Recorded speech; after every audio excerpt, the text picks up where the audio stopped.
Very happy to be here. This is a great school. As we were driving up, I'd never been here before. I know most of everybody else here has been. And I understand, Leona, this is which you grew up? Yeah. Right here. Now. That's right.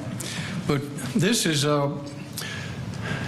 education is the most important thing we do in South Carolina or anywhere else. If we can't educate the children and educate them well, then we've failed in our duty to the state, the country, the next generation. All of us on this stage and most of us standing in a few years, 20, 30, maybe 40, we hope, we'll be turning over the reins to these young people.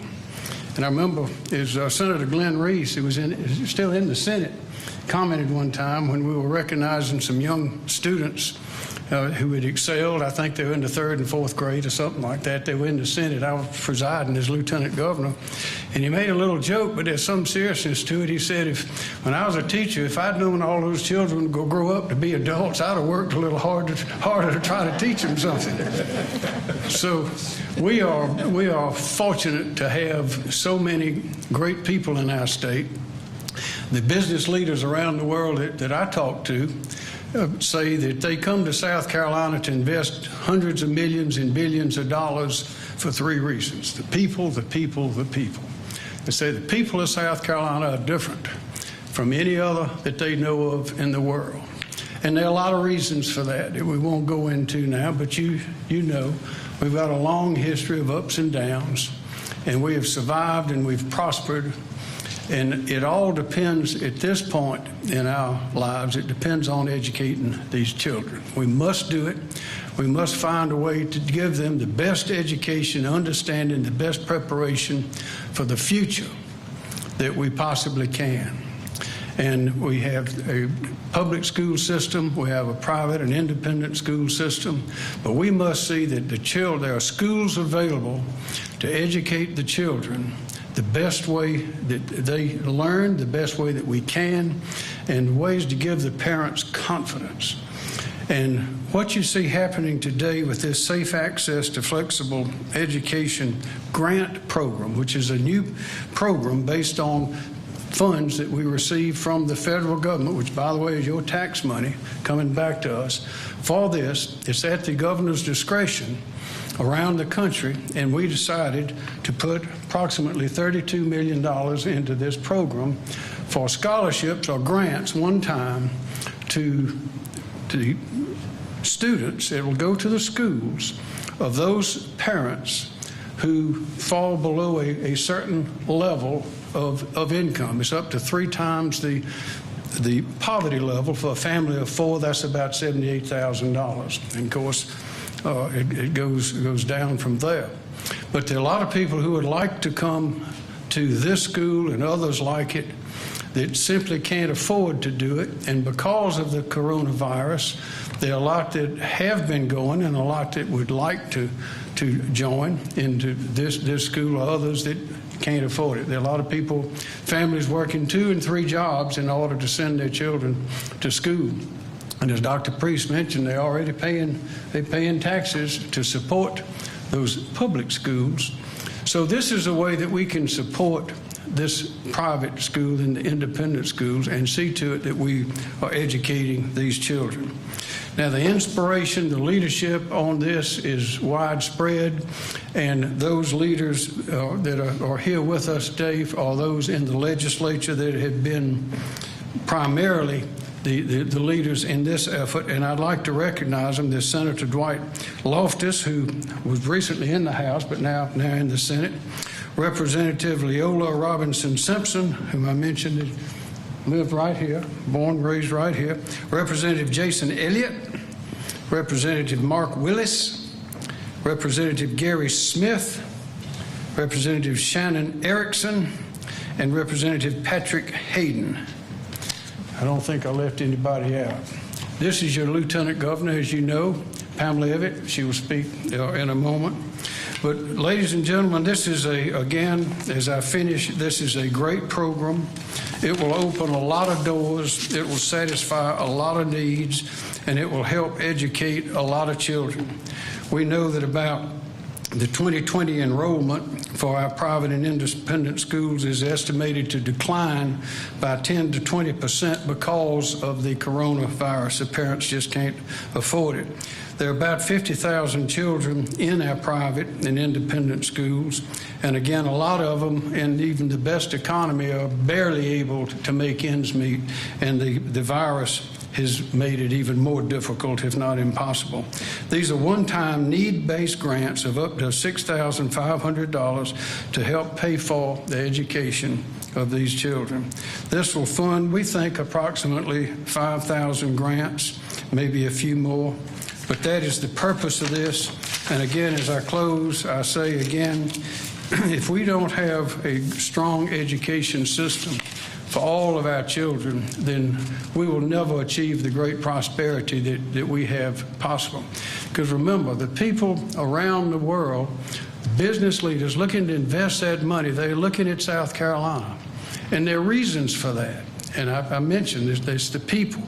Mark Clark was a general in World War II, a three-star general, I think he's three-star, later president of the Citadel. He said, the people of South Carolina, in the people of South Carolina, there's more patriotism than any place else in the world. Patriotism means loyalty, means dedication, means standing by your friends, means educating your children. So as we stand together, we want to have the best public schools, the best private schools, the best education in the entire country. Because if we don't, then these children, who are the people that have been recognized around the world as being where people want to be, they want to work with these people. We have to get them ready for this great prosperity that can be ours. And not only can we, I believe, set an example for the country, but also for the world. And I thank you. And thank you.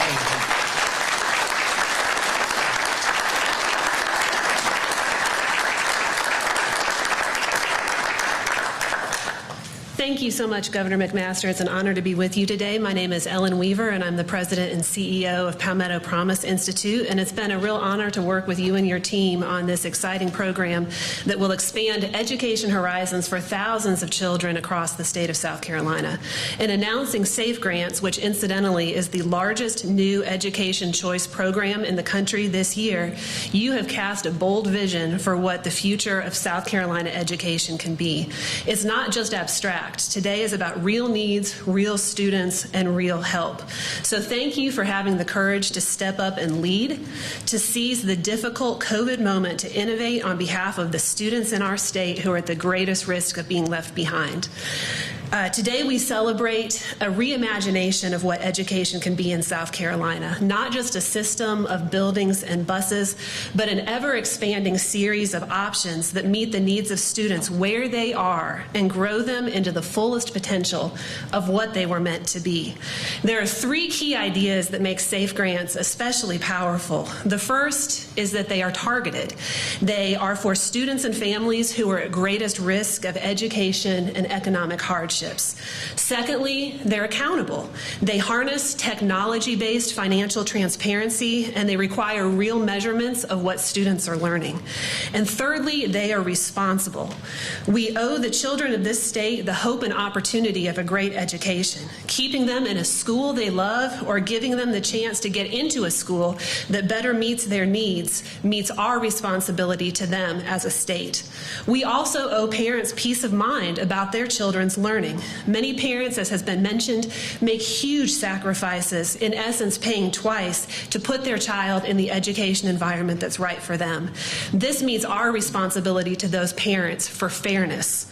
And thirdly, we owe South Carolina taxpayers a robust return on the over $10 billion of investment that we make in K-12 public education every year as a state. This $32 million program is a drop in the bucket of our total education spending, but it means real hope for the lives that it touches. And that's not to say that this fiscally responsible program is insignificant by any means. We know that a small rudder turns a big ship. And that's exactly what we've seen in in Florida, where now well over 150,000 low-income and children with special needs, roughly 5% of Florida's student population, are served by some sort of education choice program or grant just like the one that we are announcing today. And the results have been undeniable. Florida has seen dramatic education improvement in the last 2 decades, not just for choice students, but for their peers who remained in public schools. In 1998, Florida's students lagged behind South Carolina's, and now, sadly, it's exactly the reverse. But starting today, we can change that. It's an honor to stand here with you, Governor, with our state and school leaders, but most of all, I'm humbled and grateful to see the faces of the real students and families that this program will serve. When South Carolina history books are written, I believe they will say this day was a moment that South Carolina opened a new door of hope and opportunity for the students in our state who need it most. Thank you for calling on Palmetto Promise to be a part of this amazing journey, and I know we're just getting started. Is this also intended for students who might now be enrolled in public schools and maybe... It's open for anyone who chooses to apply, but it also is open to students that are already in these schools. It's wide open, and it'll be managed, as I mentioned a moment ago, it'll be managed professionally.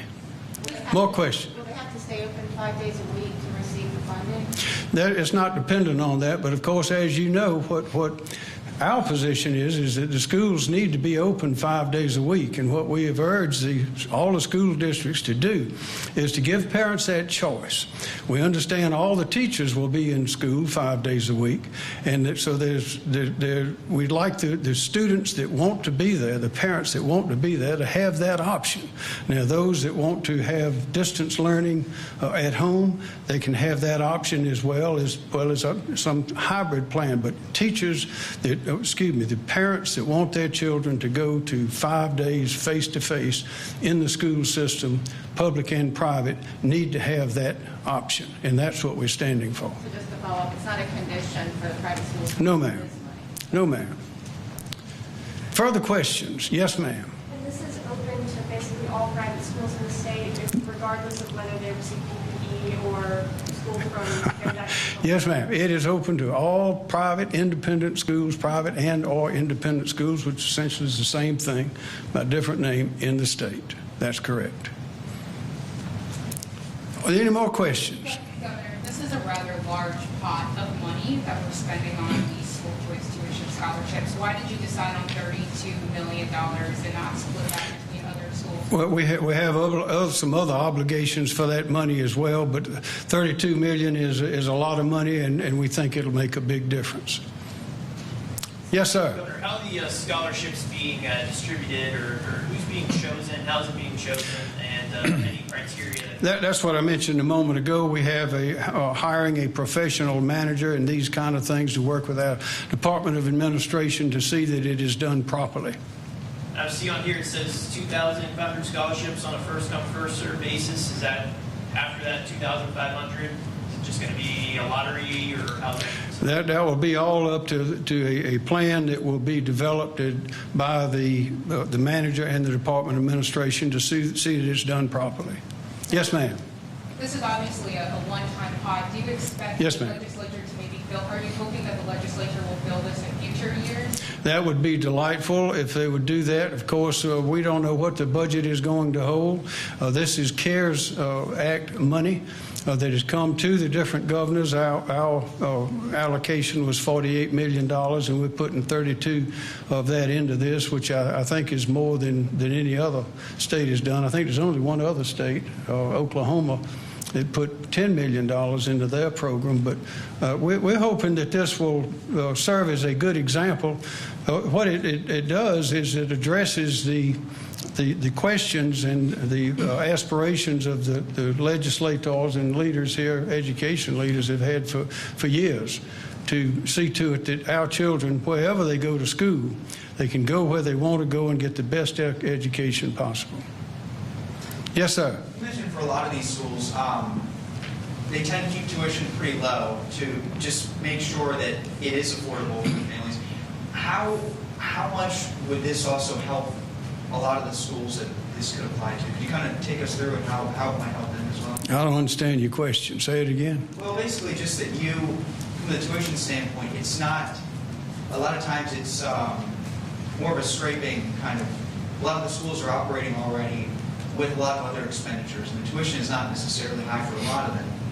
Having this, how would that affect? Well, it affects these families that you see here today and thousands of others just like them. There are a lot of families that would like to have the choice to send their children to one of these other schools, a private or independent school, who just cannot make the ends meet.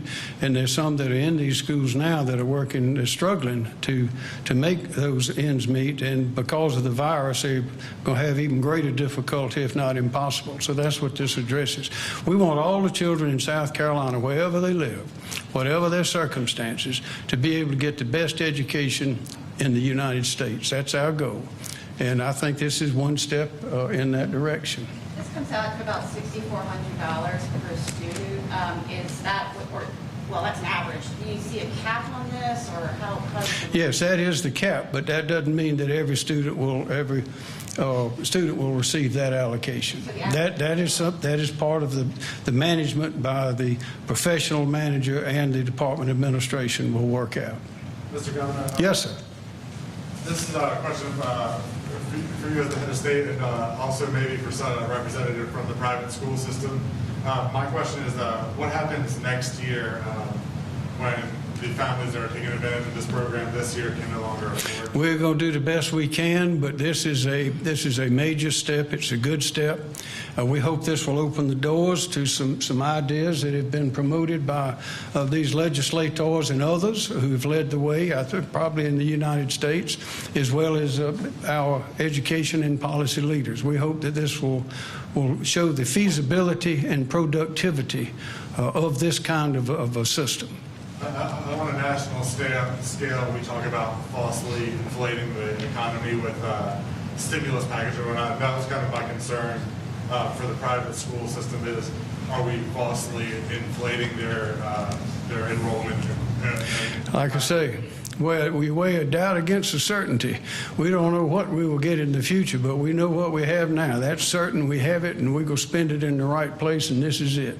Governor, there's certainly going to be critics who feel like this is reactionary to last week's announcement when various superintendents pushed back about the 5-day-a-week in-person schedule. What is your response to that? Well, this is something that has been, as I mentioned earlier, that these legislators and other leaders have been promoting for a number of years and have actually introduced legislation that has not yet passed.